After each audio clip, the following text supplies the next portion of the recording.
Здравствуй, уважаемый зритель! Под видеоряд с одиночным походом хотим предложить твоему вниманию небольшую лекцию на тему безопасного поведения в лесу. Мы хотим надавать тебе всяких практических полезных советов, которые помогут избежать неприятностей при посещении леса. Или же уменьшить количество возникшего геморроя, если все-таки в неприятность умудрился попасть. Почему мы? Потому что рекомендации, которые прозвучат в этом видосе, составлены на основе лекций Дениса Корнилова, известного и авторитетного в определенных кругах Ярославской области волонтера-поисковика с достаточно большим стажем и опытом поиска потерявшихся людей. Ссылка на его профиль в ВК будет в описании к видосу. Можете лично его поблагодарить за столь полезный материал. И даже если вы абсолютно уверены в своих знаниях на тему безопасного посещения леса, то вот вашим родителям или другим немолодым родственникам, которые любят собирать в лесу грибы да ягоды, эта инфа будет полезна и без преувеличения может спасти жизнь.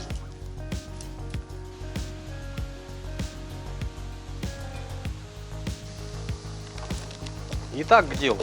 Первое, что рассмотрим, это как правильно собраться в лес. Начнем с одежды.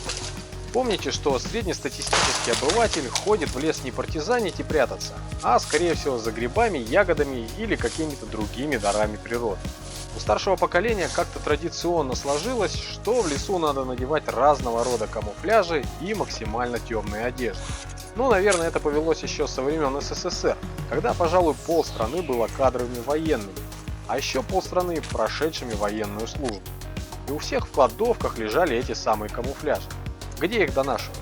На грядках да в лесу. Ну так вот, для леса, если вы не собираетесь скрываться от других людей, это не самая хорошая одежда. В случае чего, и когда вас будут искать, а искать вас будут, то обнаружить вас, лежащего без сознания, будет практически невозможно. Конечно, скорее всего, если вы будете без сознания, или не дай бог крякнете где-то в лесочке, вам будет все равно, найдут вас или не найдут, какая вам уже разница. Но вот о родственниках все же подумать стоит. Думаю, им всяко будет легче, если вас по-людски где-то сохранить и иметь местечко, куда можно прийти и вас помянуть, нежели вы бесследно, без вести пропадете в неизвестность. А неизвестность, как известно, будоражит воображение и порождает всякие домыслы и моральные терзания. Так что не мучайте родственников и одевайте максимально яркую одежду. Она должна контрастировать с окружающим фоном. Но если вы, конечно, осознанно не собираетесь попадаться на глаза.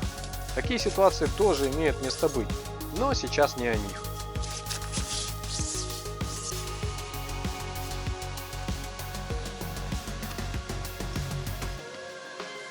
Вообще, вопрос одежды можно обсуждать бесконечно, и единого мнения тут нет. Про одежду для походов я уже высказывался в одном из своих видео, ссылка на которое сейчас всплывает справа вверху. Единственное, что хотелось бы добавить, что все-таки надо использовать одежду с длинными рукавами и штанинами. В шортах и футболке, конечно, не так жарко, но вот зато обгореть на солнышке, быть искусанным насекомыми, обожженным крапивой, проткнутым сучком и порезанным какой-нибудь осокой, это все перекрывает удобство короткой одежды. Для передвижения, подчеркиваю, передвижения по лесу, ходовые вещи должны быть длинными и защищать ваше тело от внешних воздействий. При этом понятно, что одежда должна быть по погоде, чтобы не перегреться и не замерзнуть. На ногах, соответственно, по тем же соображениям нужно иметь плотную обувь на жесткой подошве. Сланцы и кеды это, конечно, хорошо, но вот наступив на корень или провалившись в небольшую ямку, можно запросто повредить голеностоп. А это уже чревато снижением скорости движения, вплоть до невозможности ходьбы. А еще мало ли там какая-нибудь змея под ногой окажется. Если она в приступе дикого испуга решит на вас наброситься, открытые сланцы ведь не спасут от укуса. А в мягкой подошве вы в полной мере ощутите все неровности лесного рельефа. Каждая шишечка, каждый камушек будет вам массировать и мять стопу.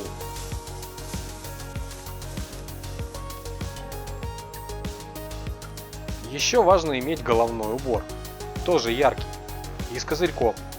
Я вот, олух, в этот раз кипарик с собой взять забыл, а потому мою бестолковку здорово пригревало солнышко и покусывали слепы. Благо спасительный капюшон на рубахе был, так что головной убор нужен. Он защитит от всяких назойливых насекомых и поможет уберечься от теплового удара. А козырек защитит глаза от солнышка, да и от удара по лицу ветками тоже поможет. Неплохо иметь защитные очки, не обязательно с темными линзами, сейчас выбор большой. Есть и прозрачные, и темные, и желтые для пасмурной погоды, любого дизайна и бюджета. Очки сохранят ваши глаза от веток и сучьев. Ну, конечно, это должны быть не простые очки, а специализированные, защитные. В любом магазине спецодежды вы их найдете без труда.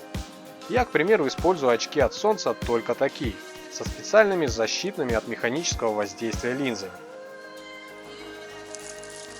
Но где же они на твоем красивом лице, спросишь ты, уважаемый зритель? Учишь нас тут, умничаешь со своими советами, а сам ни кипарика, ни очков не взял. Собственно, про кипарик-то я уже сказал, а вот очки не взял специально. Прогноз погоды солнышко не обещал на эти сутки, да и двигаться я планировал по дорожке. Тут опасность получить по глазам веткой минимальная. В отличие от тех же грибников, которые идут не как я вдоль линейного ориентира, а они идут по лесу, при этом смотря вниз и упуская из вида многое перед собой. Нагибаясь вниз, вставая, запросто можно напороться хлеборезкой на сучок. А для травмы глаза много-то не надо. Так что защитные очки вещь все-таки полезная.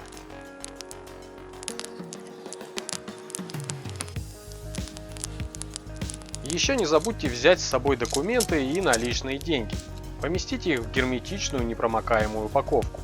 Самый простой способ – это завернуть на несколько оборотов в целлофановый пакетик или канцелярский файлик. Казалось бы, перед кем в лесу документами махать? Да где там бабосики честно заработанные тратить? Собственно, при наличии документов быстрее вашу личность установят. С родственниками свяжутся. Это если вы сами уже не в состоянии говорить. Но даже если в состоянии, то представители органов власти более охотно с вами будут общаться при наличии у вас документов. Без документа и билет на транспорт не всегда купишь. Тут, кстати, и деньги понадобятся. Даже если, уходя куда-то в лес, мы не планируем каких-то дополнительных расходов, то в сложной обстановке финансовая подушка может пригодиться. Тупо на трассе, на которую вы вышли в непонятном месте, попутку остановить. Или тот же билет купить. Да или воды в магазине в населенном пункте.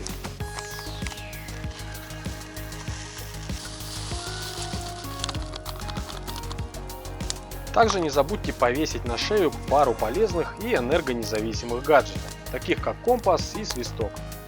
Конечно, использование компаса требует минимальных знаний, поэтому желательно заранее потренироваться в его использовании. Благо сейчас нет недостатка в информации.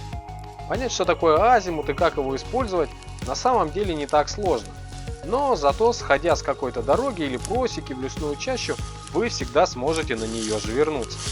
Да, пусть не в ту же самую точку, откуда заходили, но главное, что выйдете на линейный ориентир, который вам знаком. Да и в случае, если вы все-таки приблудили, но у вас есть телефонная связь со спасателями, спецам по ту сторону трубки будет проще вас вывести из леса, когда вы сможете им сказать, как расположены стороны света относительно вас. Кто-то может не поверить, но такое тоже часто бывает, когда потеряшку выводят из леса по телефону.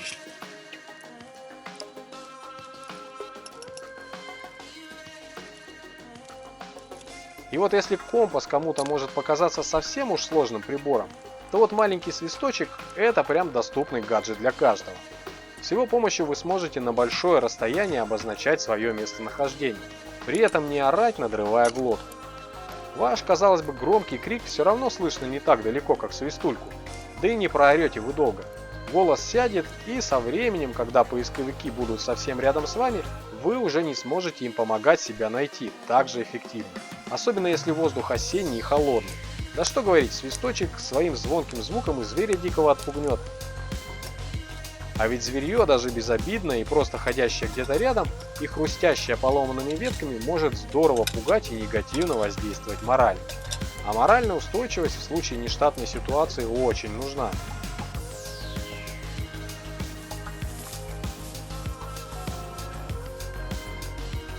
Ну и раз уж заговорили про телефон, то его, конечно же, надо брать с полностью заряженным аккумулятором. Знаете, что аккум уже уставший и заряд почти не держит? Утилизируйте к чертям такой аккум и купите новый. Ну или внешний пауэрбанк захватите. Следует помнить, что в местах, где нет сигнала сети, батарейка будет разряжаться гораздо быстрее.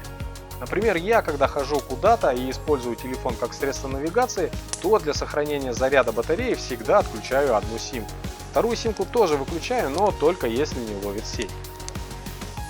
Еще, кстати, важно знать возможности своего смартфона. Ну какой толк, если вы подарите своим родителям-грибникам смартфон с GPS GLONASS навигацией, а они про эту функцию и знать не будут, или будут пользоваться ей некорректно.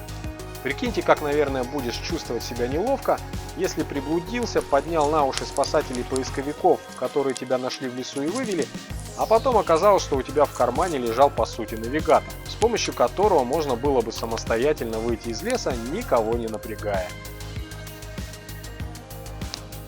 Кстати, очень важно, никогда не рассчитывайте на онлайн-карты, ну типа Яндекса или Гугла, которые прогружаются из интернета.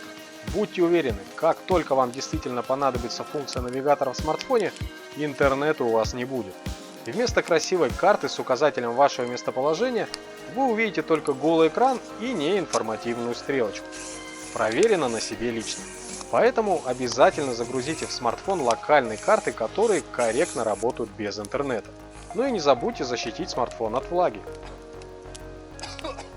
А теперь давайте рассмотрим необходимый вещевой минимум, который должен быть в рюкзаке за спиной. Начнем с дождевика. Плащ или накидка защитят не только от воды, но и от ветра. Если к вечеру похолодает, то поможет сохранить тепло и не замерзнуть. Если взять с собой какой-нибудь пончо, то его и как тентик небольшой можно использовать, но это вещь на любителя. Мне так он не очень нравится. А вот легкие полиэтиленовые плащи, которые продаются во многих хозмагазах и в заводском сложенном виде размером чуть больше пачки сигарет, ну знаете, такие синие, зеленые, желтые бывают, в них еще бабушки на рынках торгуют. Вот такие плащи для леса не подходят. Любая веточка, любой колючий куст и все, вместо плаща на вас будут лохмотья. Так что лучше иметь что-то понадежнее.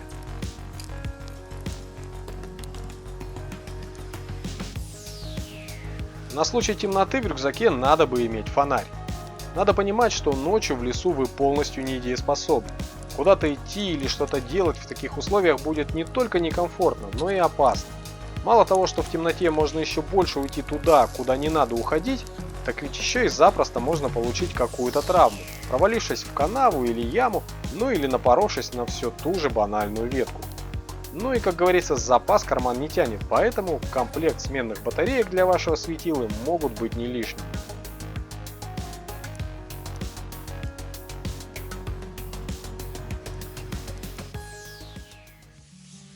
Обязательно имейте запас питьевой воды, хотя бы 1 литр. Следует помнить, что воду лучше пить маленькими дозами, задерживая во рту. Так ее больше усвоится организмом. А ежели залпом высосать пол-литра, то это только перевод продукта. Ведь большая часть просто выйдет из организма через почки. Ну, по крайней мере, так наука говорит. Хотя, где мы, а где наука? Кто следует этим правилам, когда пить охота?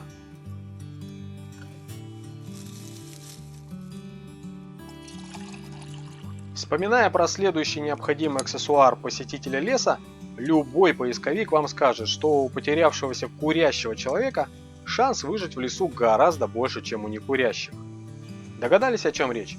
Ну, думаю, нет. А речь о спичках или зажигалке. Согласитесь, коротать время, пока вас ищут с костерком-то, будет и потеплее, и поспокойнее. Ну а чтобы его было проще развести, киньте в рюкзак пару таблеток сухого горючего. Стоит копейки, весит совсем мало, а разведение костра упрощает в разы.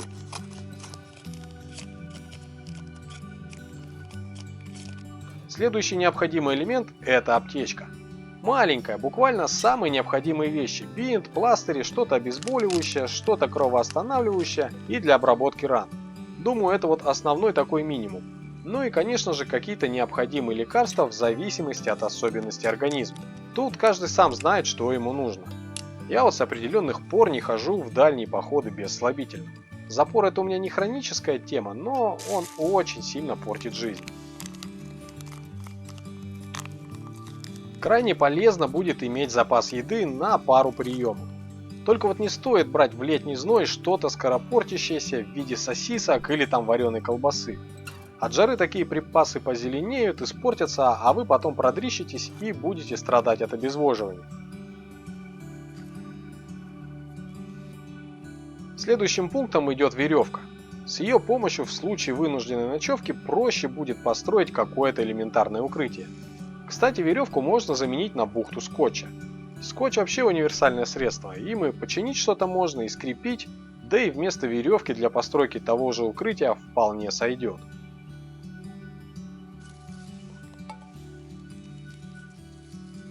нож. Этот элемент снаряжения будет полезен, чтобы нарубить веток для лежанки или костра, открыть консервы, колбасу копченую с хлебом и чесночком порезать. Для этих целей вполне достаточно какого-то маленького легкого ножика. Не вижу смысла таскать огромный тяжелый тесак.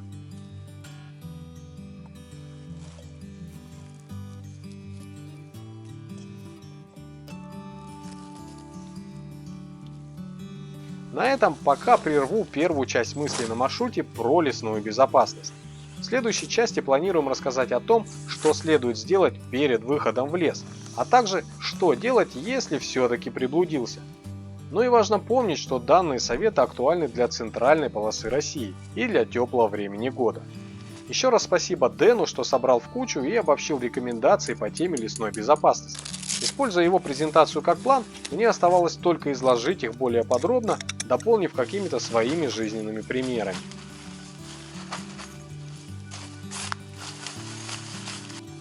Ну и в завершении видео продолжу традицию на канале и зачитаю самый популярный комментарий под прошлым видео из серии «Мысли на маршруте». Сегодня зачитаю один коммент, так как текста получилось много и вы уже наверняка устали меня слушать. Под прошлым видео, которое было на тему страхов при одиночных ночевках в лесу, Андрей Пуптов или Пуптов, я прошу прощения, не знаю, как правильно поставить ударение. Так вот он написал: «Сижу как-то у озера на торфяном болоте, пью чай, ночью. Вдруг сзади оханье в виде громкого человеческого вздоха, полный горя и печали. Понимаю разумом, что это болотные газы выходят, но волосы дыбом везде и адреналин в висках. И оборачиваться не хочется, а вдруг там кто-то стоит».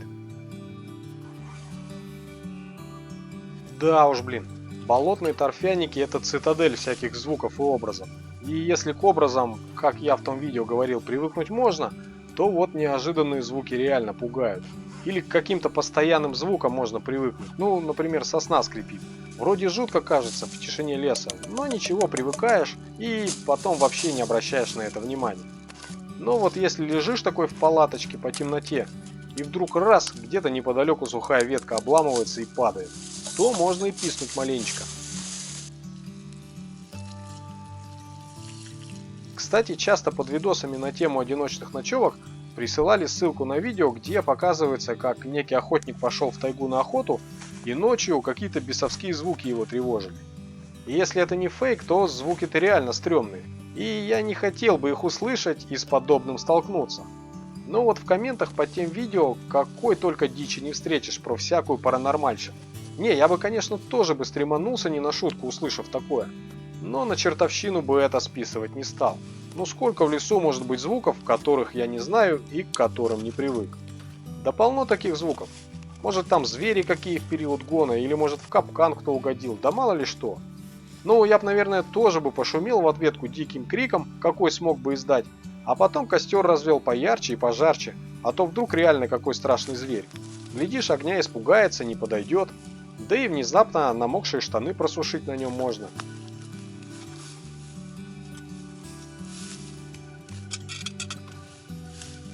В общем, да, лес полон всяких звуков, которые не всегда знакомы и иногда внезапны. Но что поделать, звуков бояться в лес не ходить. Поэтому, наверное, и ходим в лес, что тут есть что-то незнакомое и новое. Ведь каждый раз, как не пойдешь, даже в коротенький ПВД, и всегда он будет отличаться от предыдущих походов.